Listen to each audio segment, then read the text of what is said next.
What we have here is a very common sheep or goat feeder. It's got a lid up on top that'll open up so you can fill up this hopper full of feed. It's got a cover to keep the feed from getting wet from rain or blowing rain, to keep it nice and dry. There's a grate on the inside. Goats in this pen, there's some billy kid goats, meat goats. Goats tend to like to get up in the trough, and if they get in there and urinate or defecate in it, it's bad for them. So it's got a grate to keep them out. It feeds down on its own. It's a self-feeder. This will be filled up with feed that are grown locally. Typically, most often, we're going to use a feed that's got some type of byproducts of the cotton industry. So we'll have some cottonseed hulls, which is a byproduct of the cotton industry. We'll also have cottonseed meal. The cottonseed hulls are put in there to give some roughage or some fiber into the diet to keep the rumen healthy and functioning. The cottonseed meal is very high in protein, so we can bring up the protein content of one of these feeds to the point that'll optimize animal health and animal growth. And then the main grain in most of our sheep diets and in this part of the world is sorghum. So we'll take sorghum or milo, crack it lightly, put it in the diet.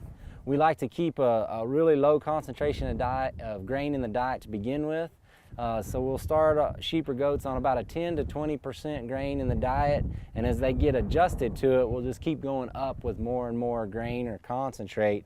Often people think negatively about feeding grain to the animals, but it really improves their growth, the growth efficiency, and so this is a great way to spare some of our range country, because not all of them can be grass-fed or grass-finished, and so we can take an animal that's reared on the grass, and whenever the summer gets hot and dry and there's not enough good quality feed to keep those animals growing, we can put them in a feeding facility like this with high-quality feed, good shade, good clean water, and those animals will grow out and be very healthy and produce a safe, efficient food supply. Say a lamb is going into a feeding facility prior to harvest. That lamb's going to go in the lot at about 80 pounds, and we're going to harvest that lamb. His ideal harvest weight's typically around 140, so we've got 60 pounds to put on that lamb. Lambs are going to gain, on average, about a half a pound a day, so at most, that lamb's going to be in there 120 days. This diet here is growing out some billy kids, and it looks like there's some ground hay in here as well. And this is a pretty high forage diet. I'd say that this is probably close to 70% roughage source of some kind, whether that's cottonseed meal or ground hay, and maybe only 30% grain, which is kind of what you'd do for a growing male that's intended to breeding. We don't want to get them too fat.